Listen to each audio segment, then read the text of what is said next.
Padres.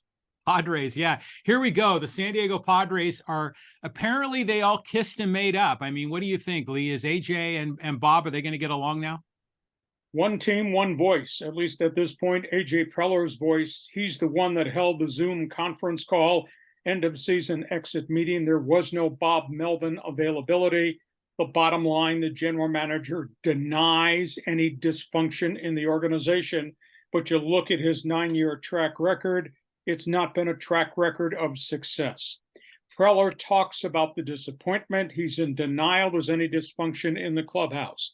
Melvin may hold a separate Zoom call in the next week or so. He was not part of the proceedings this week.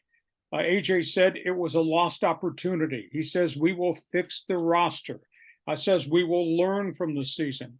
And for the first time indicated, he would consider hiring a general manager. Now, whether that be a general manager that would have player personnel decisions, or would it be a general manager that's just a buffer between Preller and the manager, Bob Melvin.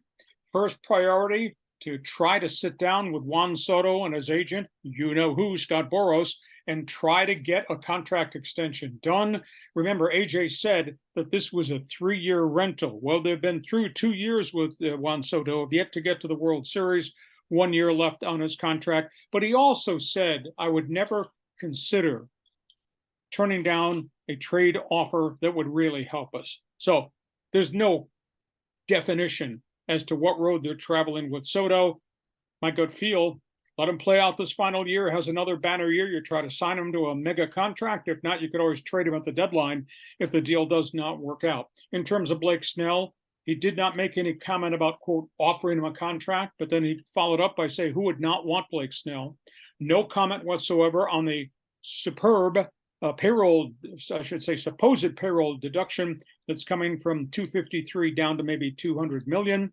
And then he responded, he thought all the stories and all the conversation from those of us in the media about the clubhouse chemistry was, quote, overblown.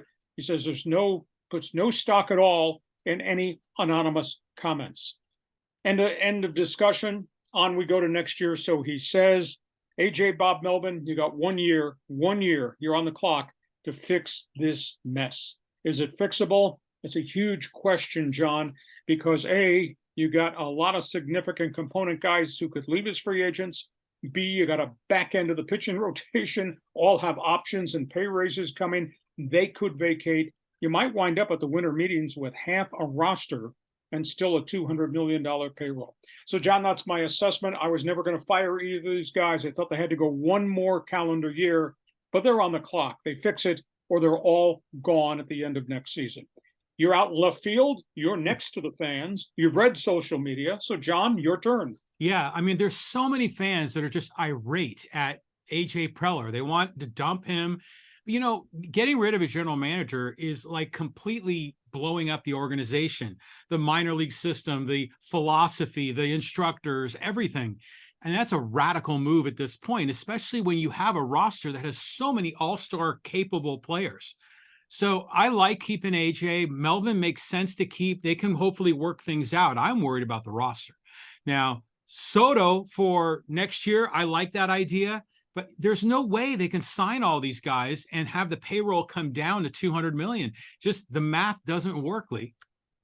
Concur, unless they ask guys to restructure contracts. But when you've got guys on 10, 11, and 14-year contracts, how are you going to restructure? Because you can't push that number out. They put themselves in a tough situation and a tough corner.